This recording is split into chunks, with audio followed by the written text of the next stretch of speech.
우리가 지난 주일에는 그 초대교회 당시에 가장 열심히 또 가장 많이 전도하신 분으로 우리 사도 바울이 왜 주의 복음을 전할 수밖에 없었는지에 대한 말씀을 함께 나누면서 은혜를 나누었습니다. 여러분, 사실 사도 바울은 이렇게 전도하는 것이 어떤 사람들에게 간증하거나 자신의 자랑거리를 삼으려고 전도하지 않고요.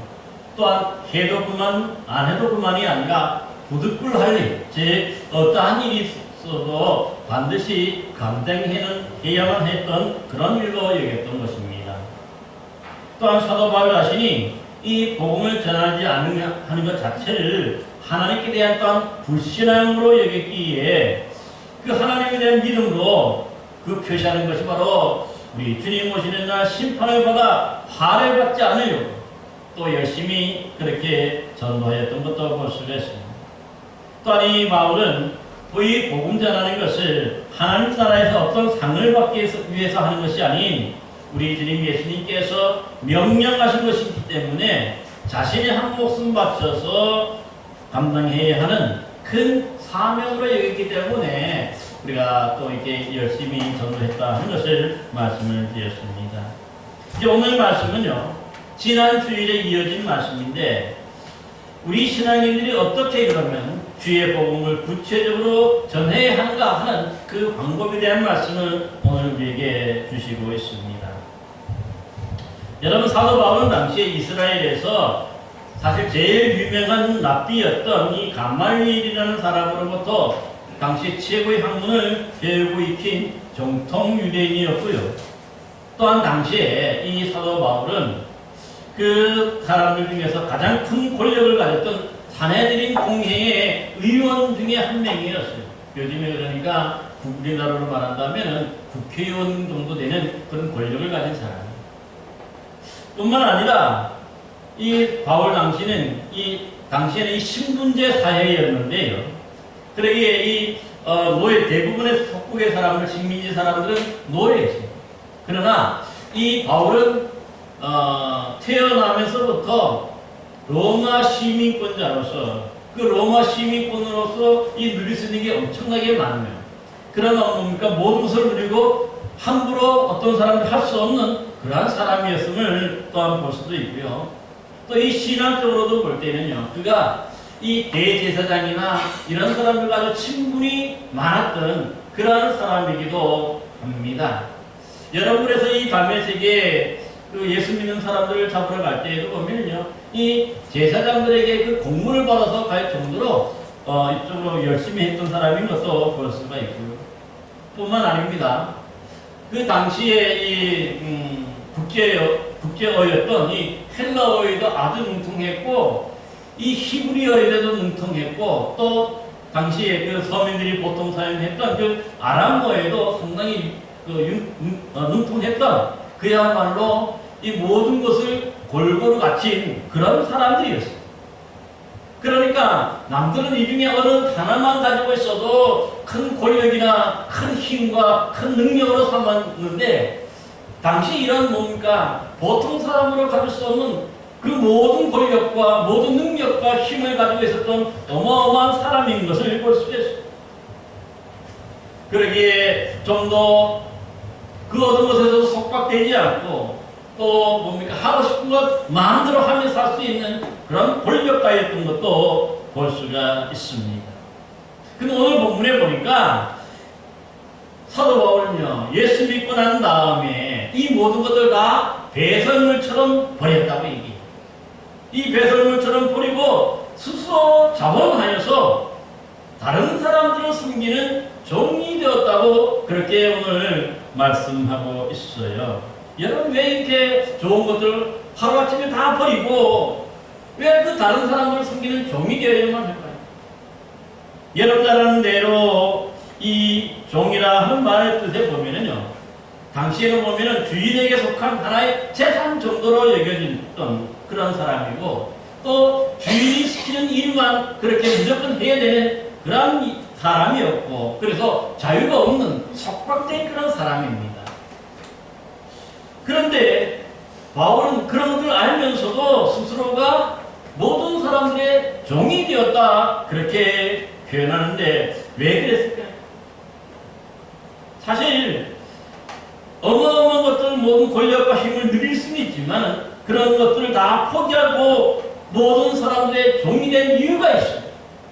그래서 오늘 본문에 보니까 19절 하반절에 뭐라고 말합니까? 바로 더 많은 사람을 얻고자 함이라 그렇게 표현하고 있죠.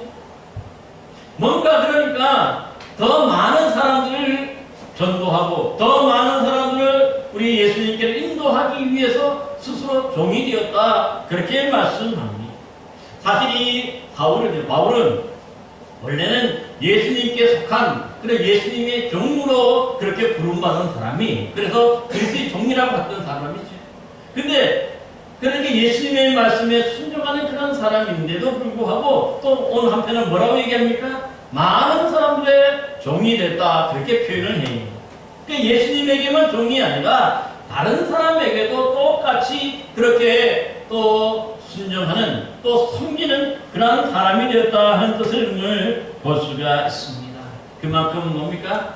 이 바울은 한 사람, 한 영혼이라도 또 구원하고 또 전도하고 싶은 그런 열정과 또 이 열심이 있었기 때문에 종이 되는 것을 볼 수가 있습니다. 그렇습니다. 사실 한 영혼을 불쌍히 여기고 그 영혼을 구원하기 위해서 그 사람을 섬기고 그 사람을 존중해주고 그 사람을 뭡니까? 잘 이렇게 돌보는 것. 이게 바로 뭡니까? 종이지 않습니까? 그럴 때 한 영혼을 얻으려고 했던 것을 볼 수가 있습니다. 만약 이런 모습이 아니고 늘 우리가 뭔가 많이 가지고 있고 뭔가 지배하고 뭔가 군림하는 그런 모습 이런 교만한 모습으로 그들에게 다가간다면 그 누가 뭡니까? 이 친구 삼고 그 누가 그의 말을 듣겠습니까? 적어도 나에게 이렇게 잘 해주고 또 나에게 이렇게 잘 대접해주고 또 섬겨주니까 또 그 사람도 뭡니까? 나도 그 사람을 섬기게 되는 것이죠. 여러분 그러기에 되게 보면은요 뭔가 이게 많은 사람들에게 늘 챙겨주고 하는 사람 보면은요 더 많은 사람들이 계속해서 그 사람 주변에 모여요. 그러다가 이게 맨날 받기만 하는 건 아니죠. 때로는 그 사람들도 자기가 그 받은 것들을 또 돌려주고 또 갚으려고 하는 그런 마음도 늘 있기 마련인 거죠. 이게 사람 사는 모습. 그래서 친해졌을 때 바로 그러한 영혼들을 또 뭡니까? 예수님께로 또 교회로 인도할 수 있는 것을 보게 되는 것이죠. 여러분 그러기에 정말 이렇게 뭔가 친절하고 뭔가 돌보아주고 뭔가 섬겨주고 존경해주면요 이러한 사람들은 주변에 주로 보면 많은 사람들이 함께 모이고 어울리게 되는 것을 볼 수가 있는데 나는 이 사람들과 다르고 나는 이 사람들과 어울리면 안 된다 하는 그런 마음 뭔가 높아지는 마음 교만한 마음으로 서게 있으면 이런 사람들에게는 한 명도 사람이 모이지 않는 것을 볼 수가 있어요. 그리고 오늘날 우리들도 마찬가지로 진정 우리가 한 사람을 구하고 한 영혼을 구하기 위해서는 이렇듯 뭡니까? 내가 종으로서 그들을 섬겨주고 그들을 뭡니까? 존중해주고 그들을 잘 돌봐야 할 줄로 믿습니다.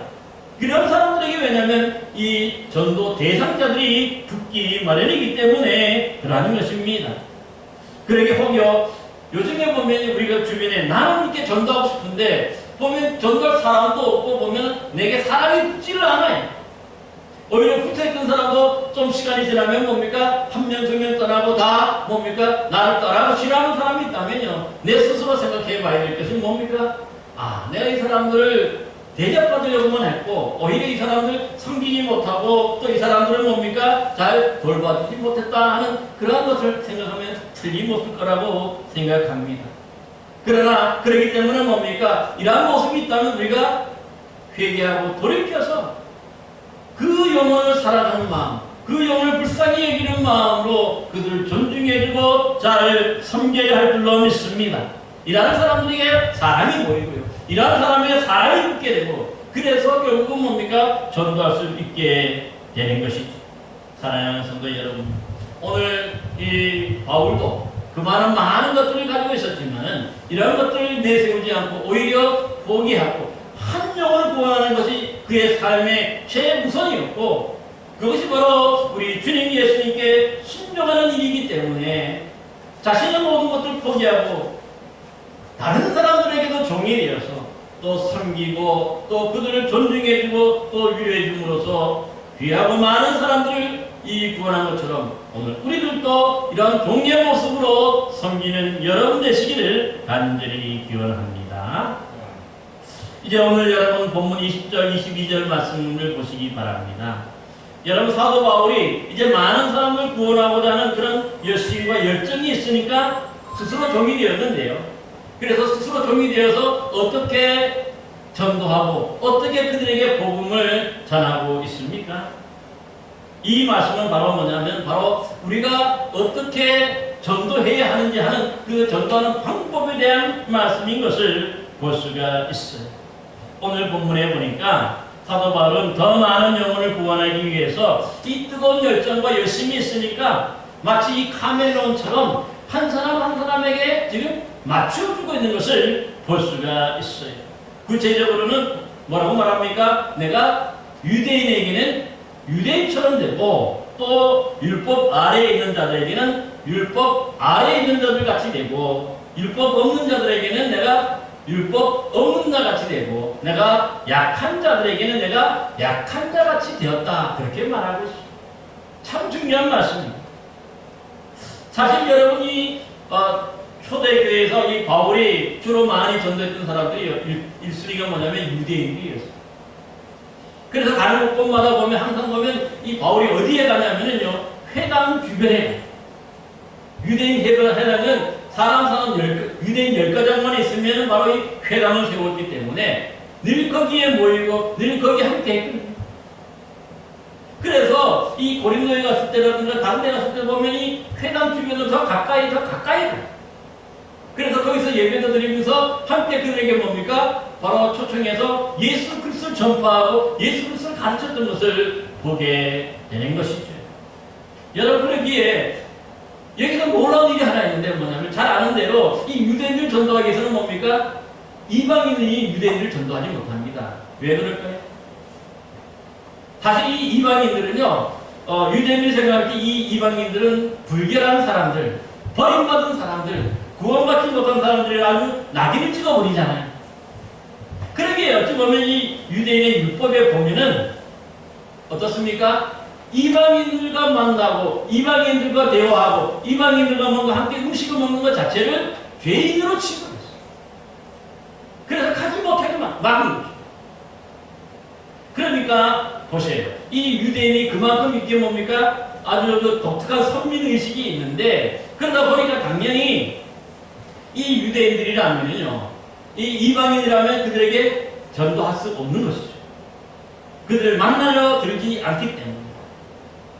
그러니까 이런 유대인들을 전도하기 위해서는 가장 먼저 뭡니까? 내가 더 좋은 유대인이 되어야 합니다. 그래서 유대인들에게는 내가 유대인같이 된다. 그렇게 말하고 있는 것을 볼 수가 있습니다. 또 두 번째 오늘 예로 볼 수 있는 율법 있는 자들에게는 내가 율법을 따르는 자같이 됐다. 그렇게 말씀하고 있어요. 이게 뭡니까? 유대인들 중에서도 예수 믿는 사람들이 있었고 뿐만 아니라 또 이 율법의 정통파, 그러니까 율법에 아주 미쳐있는 그런 사람들이 있어요. 이것을 해야만 구원받는다고 생각하기 때문에 이런 사람들에게 다가가기 위해서는 유대인들은 또 뭐가 중요해요? 그 무엇보다도 율법을 잘 지키는 게 중요하죠. 이미 이 사도 바울은 유대인으로 태어나서 어떻게 보면 유대인의 정통 그 학문도 배우고 이 말씀을 가르칠 때 랍비의 그 자격이 있는 사람이거든요. 그러니까 이런 사람들에게는 어떻게 다가가야 됩니까? 그 누구보다도 먼저 내가 율법을 잘 지키는 사람이어야 그 사람들이 만나주겠지. 내가 율법을 지키지 않으면서 막 어기면서 그렇게 하면서 이 율법 있는 자들 잘 순종하는 사람들에게 다가간다면요 만나려 들지를 않는 거죠. 이런 죄인들과 함께 살아가는 것 자체가 유대인으로서는 뭡니까? 나도 그 죄의 전념이 될 수 있다. 그런데 이것을 뭡니까? 예수님을 믿고 난 다음에 그 구약의 모든 율법을 다 버린 거죠. 율법으로 의롭게 되는 게 아니라 믿음으로 의롭게 된다는 것으로 그가 뭡니까? 신앙으로 다시 이제 거듭났기 때문에 그 율법을 그동안에는 뭡니까? 또 한동안에 이 율법을 지키지 않았어요. 그러나 유대인들을, 율법을 지키는 유대인들을 전도하기 위해서는 어떻게 됩니까? 대신에 내가 그들과 똑같은 율법을 잘 지키는 사람이 되야 돼요. 그래서 이 율법에 따른 의를 완전히 버렸지만은 그 율법을 지키는 사람들을 구원하기, 예수 믿게 하기 위해서는 내가 다시 율법을 지키는 사람이 되는 거죠. 그래야 친구가 될 수 있습니다. 내가 만약에 율법을 지키지 않는다면 그 사람들을 율법 지킬 수 있겠습니까? 아니, 그 친구가 되지 못하는 거지. 그래서 이 율법을 잘 지키는 사람들에게는 내가 무엇보다도 먼저 율법을 잘 지키는 사람이 되어서 그들과 함께 어울리고, 그래서 그들을 초청하고, 그래서 그들을 인도하는 것을 볼 수가 있는 것입니다. 또 오늘 세 번째 예를 들고 있습니다. 오늘 세 번째 예도 뭡니까? 이번에는 율법 없는 자들에게는 내가 율법 없는 자같이 됐다, 그렇게 얘기해요. 이게 무슨 뜻이냐 하면은, 당시 이방인들은 율법을 몰랐죠. 율법을 지키지도 않았어요. 그래서 이 사도 바울은 우선순위가 유대인이었지만 그 다음에 또 전도 대상으로 삼았던 사람들이 이방인들이거든요. 예수 믿지 않는 사람들, 불신자들이었어요. 그러니까 이런 사람들에게 이 사도 바울이 아무리 율법을 잘 지켜도 어떻습니까? 그들에게는 소용이 없는 거지. 율법 없는 사람들에게, 율법을 지키지 않는 사람들에게 내가 그들과 똑같은 모습으로 다가가야 친구가 되는 거죠.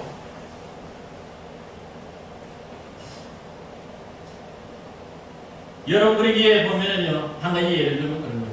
요즘에도 보면 많은 신앙인들이, 그 교회에 나오는 사람은 뭡니까? 요즘에 술 먹으면 됩니까? 마시면 됩니까? 안 됩니까? 우리 대개 보면, 교회에 오면은 사실은 술 마시지 말라는 법은 없어요. 정해진 건 없어요. 그게 하나의 우리의 윤리, 신앙입니다. 왜냐하면 술 먹고 하면 잘못될 수가 있습니다. 그래서 술 취하지 말라는 말은 있어도 술 먹지 말라는 말은 없어요. 그러다 보니까는, 우리가, 목사가 이렇게 돼서 다른 사람, 술 마시는 사람들을 전도할 수 있겠습니까? 나하고 차원이 다른 사람을 아예 선을 그어버리고, 이 목사가 그들에게 들어가면 아예 만나려 들지도 않는 것을 볼 수가 있어요. 근데 아직까지 보면, 그러니까는 장로님이나 또 이런 분들도 보면 그런 분들이 전도하려고 해도 전도를 못해요. 왜냐하면 그들 같은 사람이 아니라고 보기 때문에. 근데 이런 사람은 누가 전도할 수 있냐면 바로 예수 믿지 얼마 안 되는 사람들, 한잔하고 뭐 이런 사람들이 있죠. 아직까지 교회 왔지만. 그래, 그런 사람들이 그런 모습으로 나가니까, 야, 그래도 교회라는 술 마시는 사실은 뭡니까? 구원하고는 관계없는 일이죠. 성경에 예수 믿고 난 다음에 우리가 예수 믿음으로 구원받는 거지, 뭔가 술 마시고 안 마시고 이것 때문에 구원받는다는 얘기는 한 군데도 없습니다. 그러니까, 이제 처음 예수 믿은 지 얼마 안 된 사람들이 같이 이렇게 올리다 보니까 그런 사람들도 쉽게 구원하게 되는 거죠. 그러니까 그런 모습이 되어야 된다는 그런 뜻입니다. 믿지 않는 사람들에게 그런 믿지 않는 그런 모습으로 가는 거죠. 그래서 사도의 갈라디아서 2장에 보면 이 사도 바울이 당시에 대사도였던 이 베드로를 막 책망해요. 그게 뭐냐면은 이 베드로가 이제 이 갈라디아 지방에서 함께 뭡니까? 이 믿음의 사람들과 이방인들이 있었거든요. 그러니까는 유대인들이 많아서는 안 되는 사람들.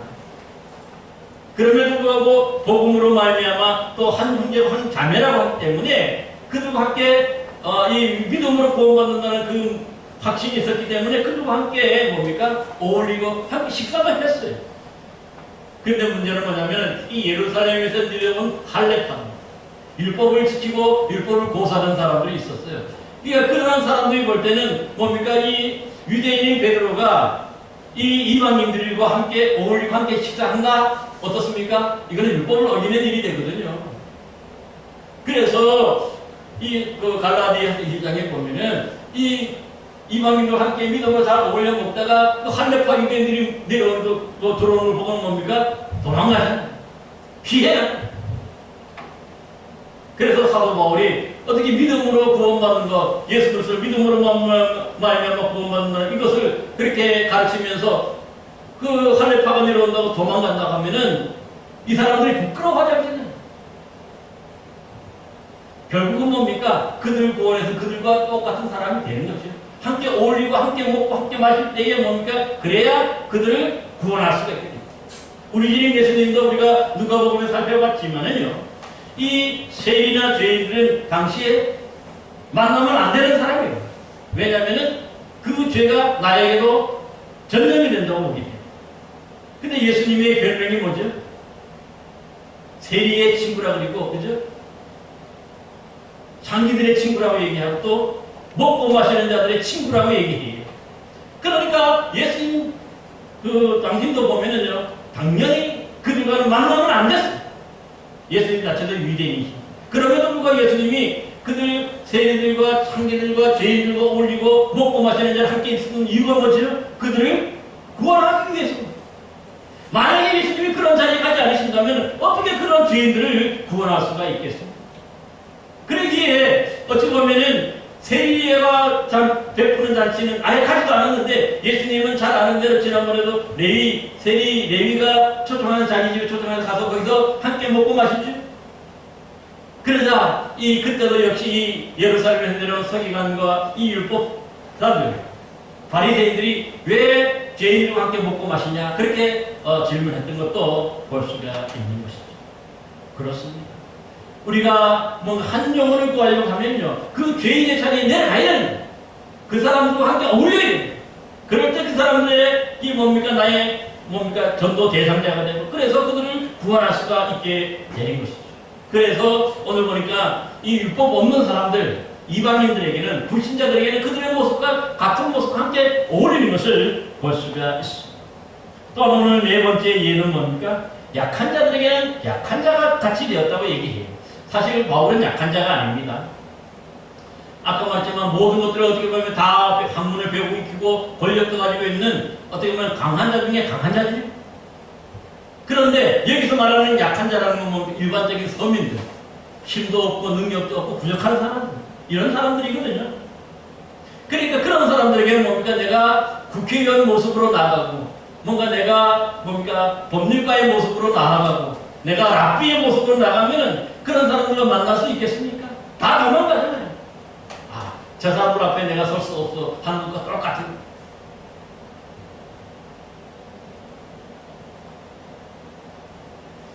참 어울리기 어려운 거죠. 그렇기 때문에 이 모든 것들을 내려놓고 그들을 섬기는 종이라 생각하고 오히려 다가가고 함께 어울릴 때에 그들이 전도 대상자가 되고, 그래서 그들을 구원하게 되는 것을 볼 수가 있습니다. 여러분, 오늘 본문 22절 마지막에 뭐라고 말합니까? 내가 여러 사람에게 여러 모습이 된 것은 아무쪼록 몇 사람이라도 구원하고자 함이라고 분명히 밝히고 있어요. 그러니까 바울이 이렇게 여러 사람들에게 다양한 모습으로 이렇게 변하는 것은 다름이 아니죠. 그들을 구원하기 위함인 것을 분명하게 밝히고 있습니다. 그러기에 우리 주님 예수님도 똑같다고 말씀합니다. 하늘에만 계시지 않습니까? 이 땅에 죄인들이 있으니까 이 하늘에는 구원받아야 될 사람들이 없죠. 다 구원받았습니다. 구원받아야 될 사람 어디에 있습니까? 이 땅에. 죄인들이 사는 이 땅에. 그래서 하나님이 직접 육신의 몸을 입고 이 땅에 죄인의 모습으로 내려오시잖아요. 사도 바울만 그렇게 한 게 아니라 우리 주님 예수님께서 이런 모습을 먼저 보여주신 거죠. 그래서 죄인들과 어울리고 죄인들과 함께 지내서 그들을 그래서 구원하시는 것을 볼 수가 있는 것이죠. 그러기 오늘 우리가 이 말씀을 통해서 우리의 모습을 한번 되돌아볼 수 있기를 바랍니다. 진짜 우리가 이 전도를 하는 것은 사실 뭔가 이 전도 대상자가 있어야 되는데, 내가 구원할 사람, 영혼을 구원할 사람이 있어야 되는데, 구원할 사람들은 저기 있는데 나는 그들이 구원에 전혀 필요 없는 다른 사람들과 어울리고 있고 다른 사람들만 만나고 있으니까 내게 전도 대상자가 없는 것이죠. 그러니까 요즘에 전도하기 어려운 거죠. 그 어떤 프리세트 그 성경 연구회라 하는 곳이 있는데 거기서 이 설문조사한 게 있어요. 거기 보니까 믿지 않는 비신자들이 전도되는 방법을 조사했는데요. 거기 보니까 먼저 노방전도 및 전도지를 보고서 믿게 되었던 사람은 100명 중에 약 한 2명이 2% 정도 나는 거죠. 또한 전도대 등을 통해서 이 교회의 조직적인 방문, 또 전도를 접하고 믿게 되었다는 분은 100명 중에 6명 정도. 많이 못 크겠지만 6명 정도가 전도. 또 이 집안에 장례나 환자가 생겨서 어려운 일이 있을 때 목사님이나 또 이 교우들이 신방하고 함께 위로하고 해서 믿게 되었던 사람이 100명 중에 6명이 이거. 그러나 이 친구나 친척의 초대로 예수 믿게 되었던 사람은 무려 100명 중에 86명이나 됩니다. 86명이면 86%는 대부분이 그렇게 전도돼요. 제가 예전에 있던 교회에서도 서울의 큰 교회도 한번 오후 예배도 설교하면서 한번 물어봤어요. 직접 물어봤어요. 여러분을 어떻게 전도받고 왔습니까? 하니까 대부분이 보니까 아는 사람 통해서, 가족을 통해서, 친구들 통해서, 이웃을 통해서 오는 거지 전혀 없이, 이런 관계 없이 온 사람은 거의 없었어요. 손들지 않아요. 그러니까 뭔가 우리가 전도하려고 할 때 가장 먼저 필요한 게 뭡니까? 전도할 수 있는 전도 대상자가 필요한 것을 볼 수가 있습니다. 우리가 그래서 한교회가 정말 세계교회 그 유래를 찾아볼 수 없을 정도로 크게 부흥했고 성장했죠. 근데 그 이유가 따져보면 크게 두 가지로 나뉩니다. 우리가 70년대, 80년대인데 이 70년대, 80년대가 뭐냐면 바로 베이비붐 세대. 한 해에 출생자가 100만 명이 넘어갔어요. 그러니까 그렇게 나와서 이제 70년대 후 80년대가 되니까 어떻게 되겠습니까? 그러니까 한 10여 년 기간, 1,400만 명이 한 10여 년 기간 한꺼번에 늘어나고. 그러니까 그만큼 뭡니까? 각 집안마다 전도할 수 있는 사람이 많아진 거죠. 형제자매도 옛날에 보면 5형이 형제를 낳았어요. 대부분이.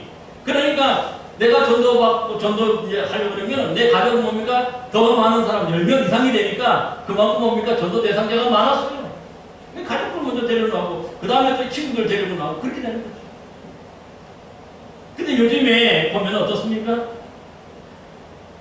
대부분 우리 신앙인들이 보면은요, 주변에 보면은 예수 믿지 않는 사람이 없어. 내 가족들도 보면 다 대부분이 예수 믿는 사람들이고요. 주변에 보면은 또 예수 믿는 사람들밖에 안 보이는 것 같아요. 우리 아파트도 보면 제 눈에 다 보니까 예수 믿는 사람만 보여. 주로 만난 사람, 제게 인사하는 사람 그래도 목사라고, 인사하는 사람도 교회 다니는 사람들이더라고요. 그러니까 우리 대부분이 요즘에 전도 못하는 이유가 뭐냐면 바로 이 전도 대상자를 잊어버렸기 때문에 없어요. 다 웬만한 사람 다 교회 다니기 때문에. 그래서 보면은요, 교회에서 가장 전도 못하는 사람이 누군지 아세요? 바로 목회자를 비롯한 평균 집분자들이 제일 전도 못한다는 거죠. 왜 그럴까요?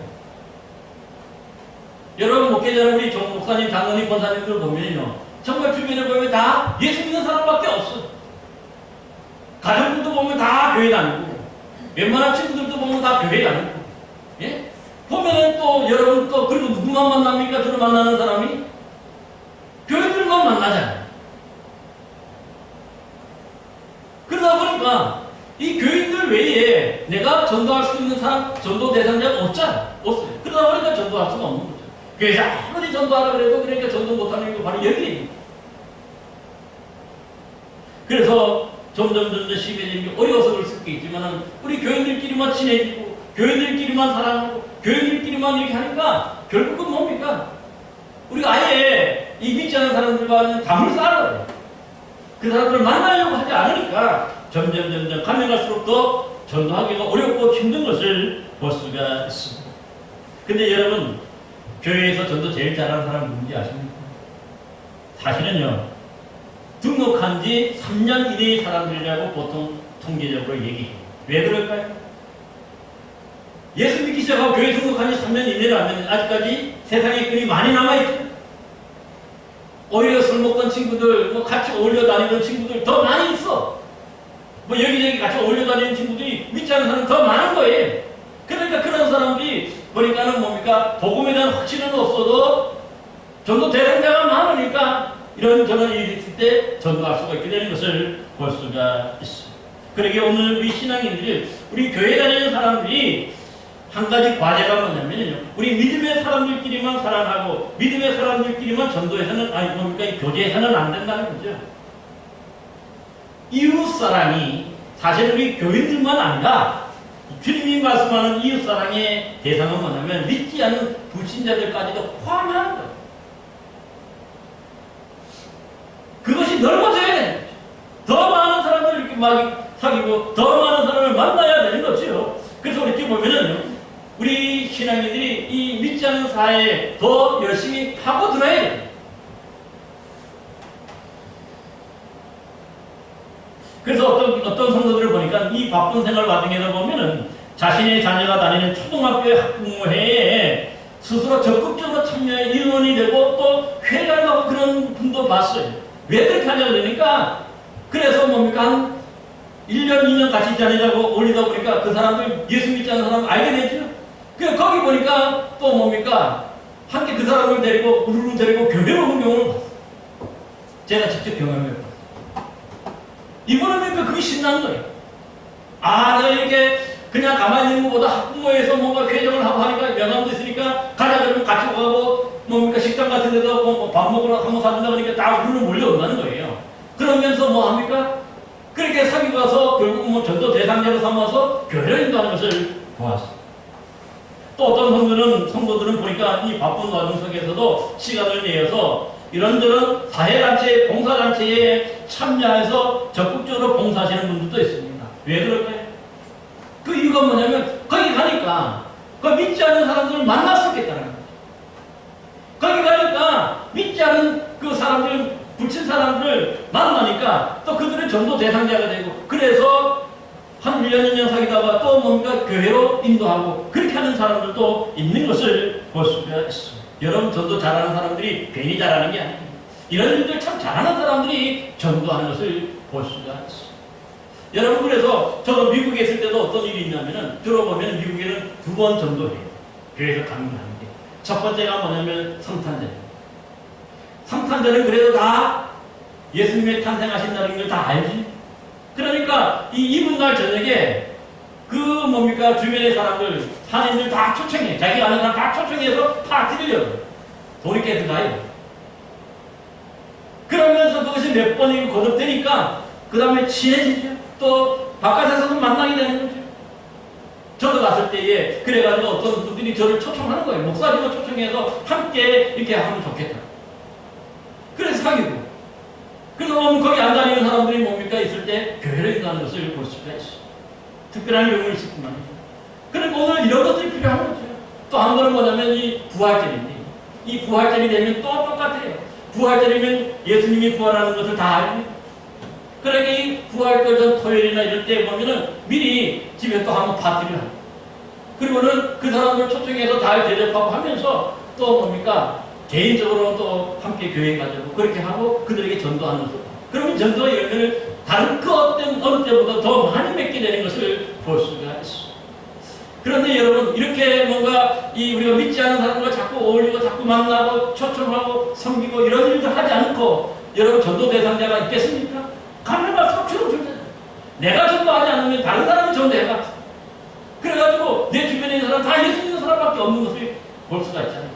그러니까 우리가 진짜 전도하려고 할 때는 뭐냐면요 이렇듯 뭔가 적극적으로 그 사람들을 만나고 때로는 대접하고 또 때로는 그들을 존경하고 섬기고 위로하는 것들이 무엇보다도 필요한 것을 볼 수가 있습니다. 그래서 오늘날 많은 우리 성도들이 문제는 바로 이렇게 새로운 사람들, 새로운 이 불친 사람들을 만나지 않으려 하는 것이 문제입니다. 그렇기 때문에 이 사도 바울도 율법 없는 사람은 율법 없는 사처럼 되고 유대인에게 유대인처럼 되고 약한 자에게는 약한 자처럼 되었다는 것을 우리가 잘 기억해야 돼요. 왜냐? 그래야 그들과 친구가 되고 그들과 관계를 형성하게 되고 그래서 그들을 주님께로 인도할 수 있기 때문에 그러한 것입니다.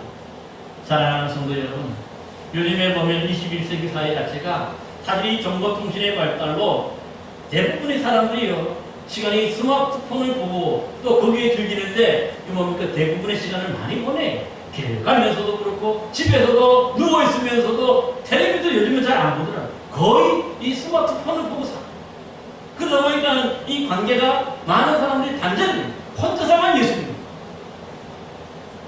그러니 오히려 이런 시대에 이렇게 뭔가 이웃들을 초청하고 또 이웃들과 그렇게 적극적으로 다가가고 또 그들과 함께 어울리고 그래야 전도 대상자가 생기고 그래야 우리가 이 전도해서요 이 교회가 살아남을 수가 있게 되는 것입니다. 우리가 2만 3만 불이 넘어가면요 사람들이 이제 하나님이 필요 없는 시대로 인식하기 시작한답니다. 왜냐하면은 웬만큼 3만 불이 넘어가면은 이제 경제적인 문제는 해결이 되니까 그만큼 뭔가 간절함이 없어지는 거죠. 뭔가 이제는 자신들의 힘과 능력으로 살아갈 수 없다고 그렇게 생각한다는 거예요. 착각하는 거예요. 그래서 대부분이 보면은 신앙을 까먹고 오히려 이 신앙인들이 점점 줄어드는 게 현실. 이러한 시대에 정말 우리 신앙인들이 정말 이 주의 말씀대로 더욱더 복음을 전하기를 원한다면 그런 열심과 열정이 있다면 우리 먼저가 우리 스스로가 낮추어서 다른 사람을 초청하고 또 대접하고 또 그들에게 또 사랑을 베풀고 그들의 몸에 존경해주고 유래해줄 수 있는 그런 좋은 친구가 되어주시기를 바랍니다. 그럴 때 이런 분들이 바로 전도 대상자가 되어서 그들에게 복음을 전하여서 바로 주의 그 뜻에 순종하는 그런 전도의 열매를 맺게 될 줄로 믿습니다. 마무리 결실하는 이 계절 저와 여러분도 우리 주님 예수님의 말씀에 적극 순종하여서 이렇듯 다른 사람들을 대접하고 섬김으로 전도의 열매를 맺어서 하나님을 기쁘시게 하는 복된 성도들이 되시기를 바랍니다. 기도하겠습니다.